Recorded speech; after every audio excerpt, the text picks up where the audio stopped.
សូមគោរពនិងសូមជម្រាបសួរពុកម៉ែបងប្អូនសូមស្វាគមន៍មកកាន់ការឲ្យទុំរុយឆ្នោតខ្មែរប្រចាំថ្ងៃទាំងអស់គ្នាសម្រាប់ថ្ងៃទី26ខែ8ឆ្នាំ2025សម្រាប់ថ្ងៃនេះដែរអេដមីនក៏មានតម្រុយឆ្នោតពិសេសនឹងលេខច្បាស់សម្រាប់ចែកជូនពុកម៉ែបងប្អូនយកទៅធ្វើការផ្សងសំណាងផងដែរសូមឲ្យហេងចាក់ត្រូវគ្រប់គ្នាមុននឹងឈានដល់ការឲ្យតម្រុយអេដមីនក៏សូមចិត្តបងប្អូនទាំងអស់គ្នាសូមជួយចុច like និងជាវឲ្យអេដមីនម្នាក់មួយផង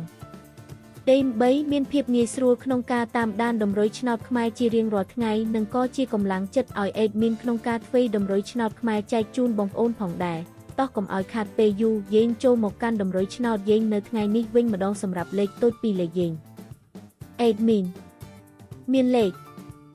57លេខ82លេខ44លេខ12សម្រាប់ប៉ុស ABCD ចំណែកលេខអូសខ្ទង់យើងវិញអេដមីនមានដូចជាលេខ40អូសនឹង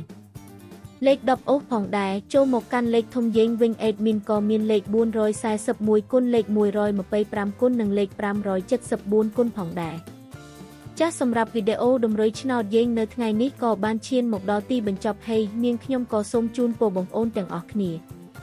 ដែលស្រឡាញ់និងចូលចិត្តលេខអេដមីនយកទៅធ្វើការផ្សងសំណាងសូមជូនពរឲ្យមានសំណាងល្អមានលាភមានជ័យហេងចាក់ត្រូវគ្រប់គ្នាសូមអរគុណសូមជម្រាបលាជួបគ្នានៅថ្ងៃស្អែកបន្ត